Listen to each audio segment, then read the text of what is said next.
Okay, welcome to day 4 of um, my experiment.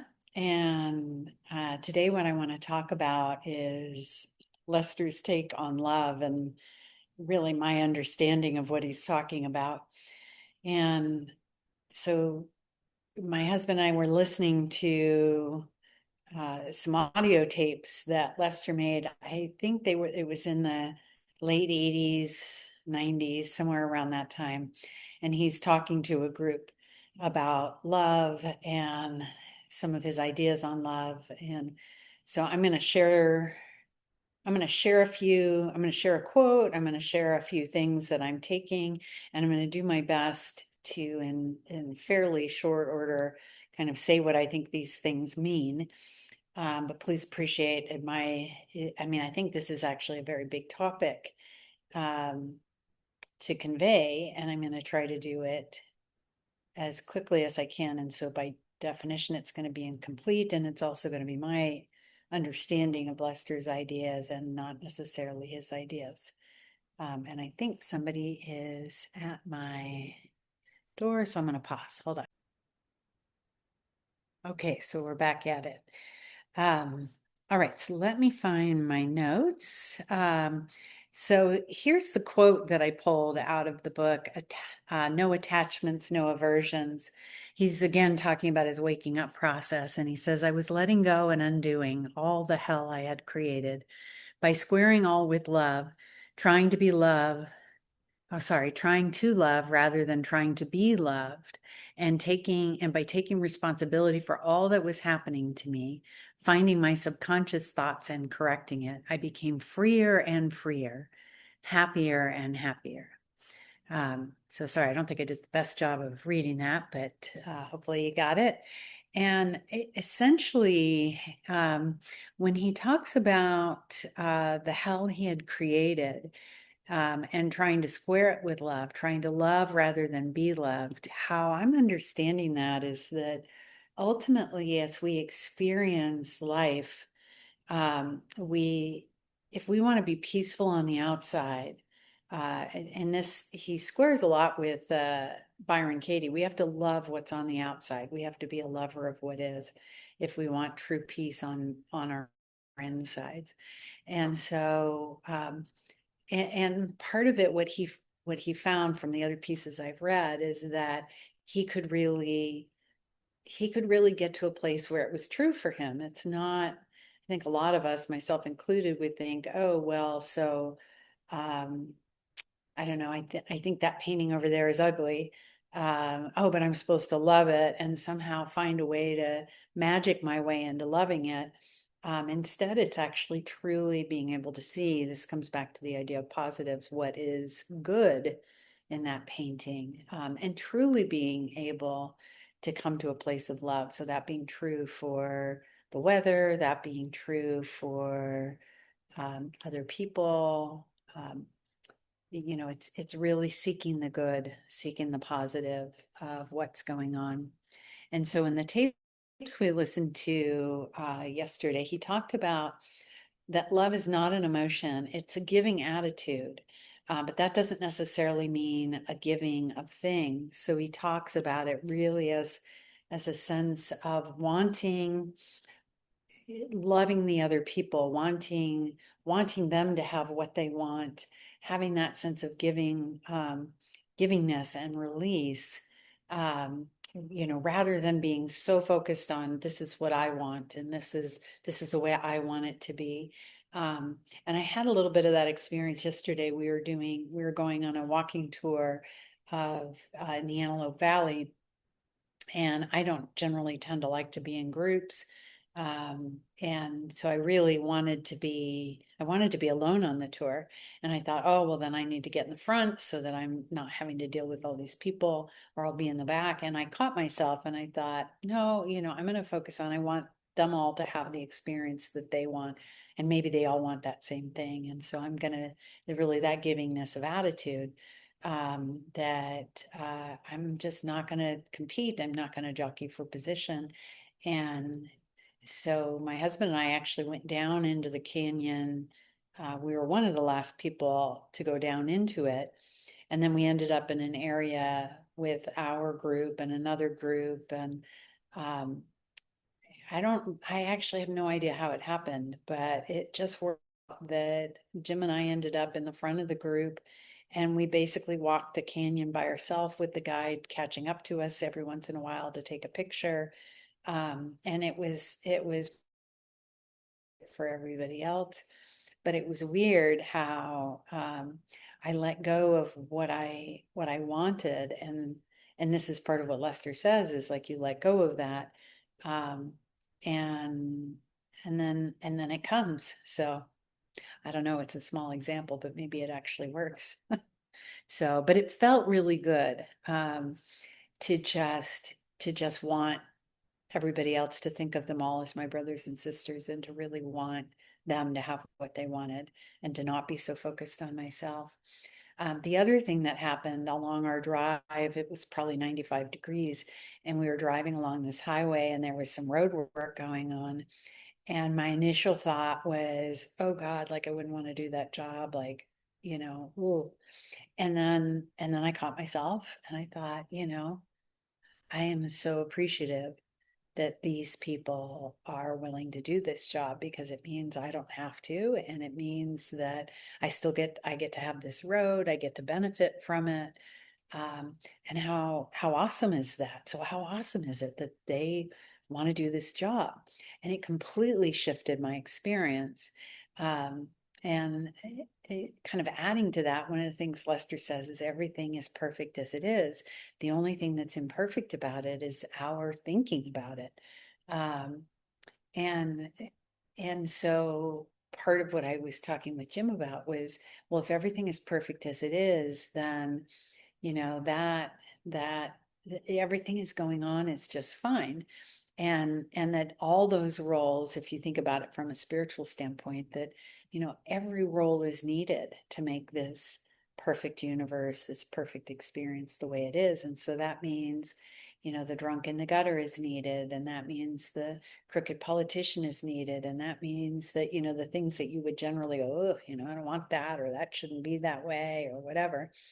And so what was cool was that if you frame it like that, that these are all things that are necessarily part of this world and part of its perfection, then I was able to shift to, wow, I'm so grateful that that soul came here to take that role, and that soul came here to take that role, and that these people are choosing to take that sacrifice. Um, you know, so that I don't have to, and to make things complete. And I don't know that will make any sense to anybody else, but, and I know Jim and I had to talk about it for a while for it to make sense to him. But the cool thing was once it made sense to him, he's like, oh my God, like it changes everything. And I think that's the case, that then you can be really, it's so much easier to be loving and grateful and compassionate, and it is amazing how that shift in a state of mind is so profound. Um, so, yeah, so let's see. All right, so what's my next note? Um, yeah, and part of it is if we can see everything as perfection, that's how we come to peace within ourselves. Uh, And let's see. And one of the things that he said is love is a giving attitude, but that's not necessarily a givingness of things, um, or money or whatever. He says, if somebody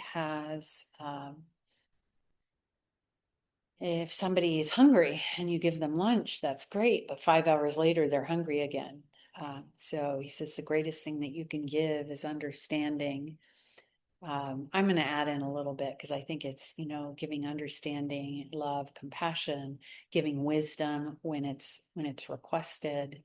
Um, but I think maybe just giving that loving attitude is maybe the most the biggest gift you can give anyone is to love them, because part of what he's been talking about is that we're all looking for love, and actually what we think is love oftentimes is not, um, and which is why we keep looking for it and looking for it. And so many of us are really looking for love and not really knowing how to give love. And so to give true love, true unconditional love is maybe the biggest gift we could ever give ourselves or anybody else. All right. And so with that, we'll do the same meditation. And my suggestion, kind of where I'm going to work, is along this line of love, which is he suggested start with family and then, move out from family to friends and from friends to strangers. And I added from strangers to enemies. And of course, if you love them, then your enemies can't possibly be your strangers anymore. But I would pick somebody, maybe somebody not too complicated, but somebody that somebody in your family, somebody that you do love. Um, and really, so the meditation will be around looking at what can you let go of that gets in the way of that full and complete love for that other person.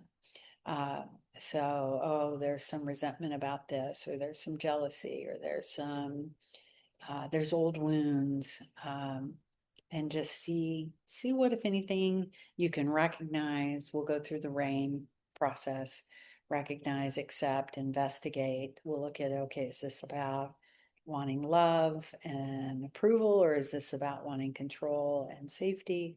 And then N, which is nurturing. And then we'll go to the piece that I'm adding in. And that piece right there is some Sedona method and Lester stuff. And then we'll go to the releasing piece, which is full Lester / Sedona stuff. Okay.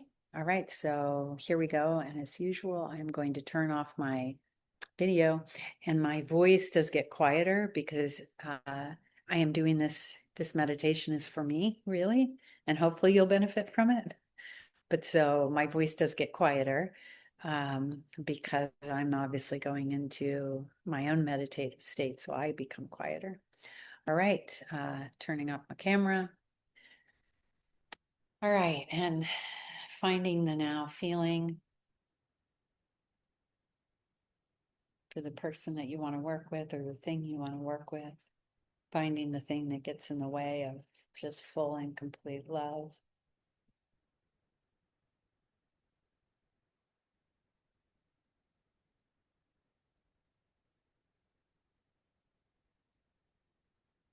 And just accepting when you've got what's there, accepting it as best you can.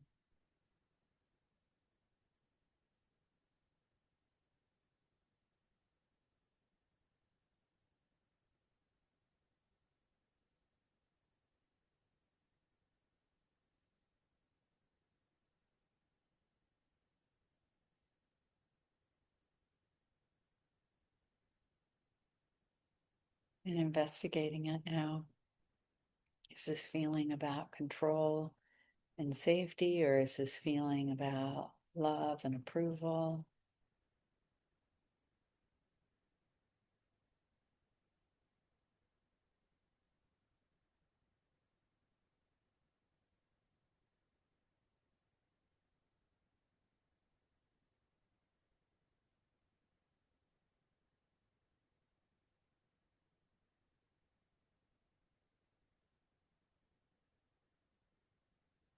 And giving it some nurturing.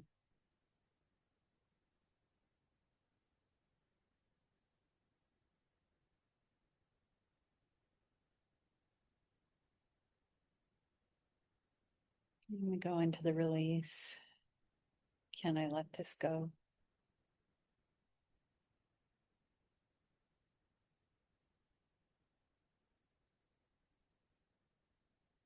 Will I let this go? When?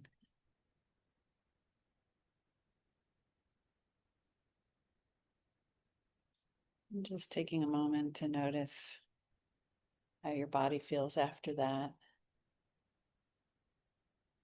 Circling back to the situation, the person, and just checking in to see what your now feelings are about that.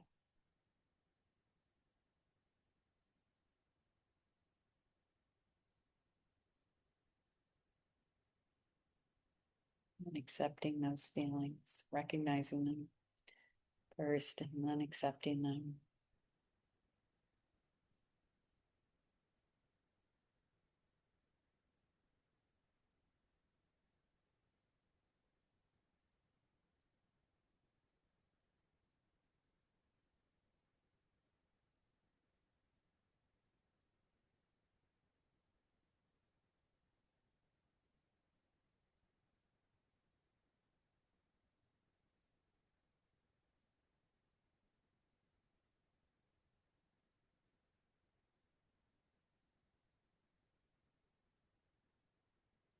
Then investigating.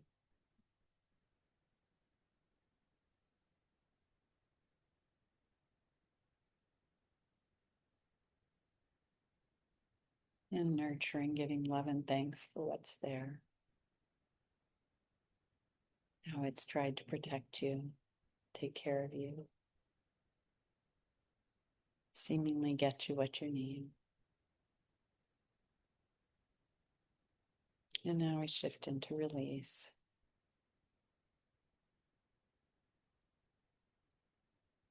Can I let this go? Will I let this go? And when?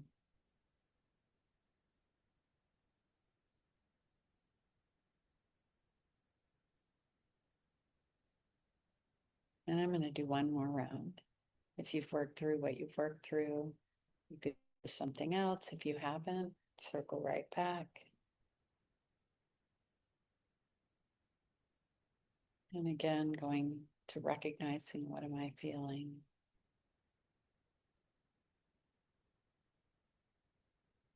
And accepting that it's there.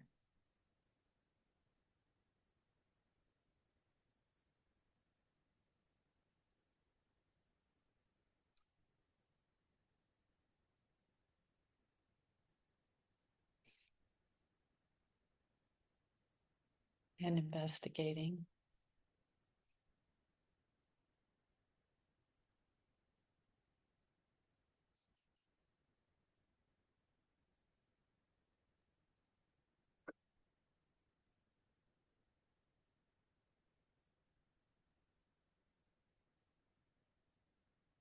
And nourishing.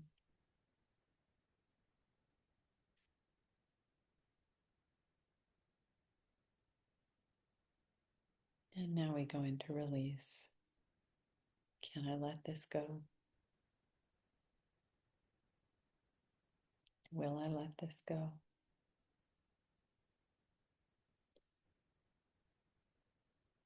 When?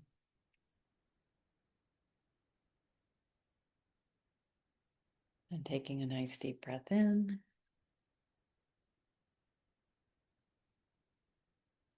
Out through the mouth. There.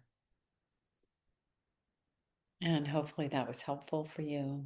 You got something out of it. I know I did. Want to keep at this.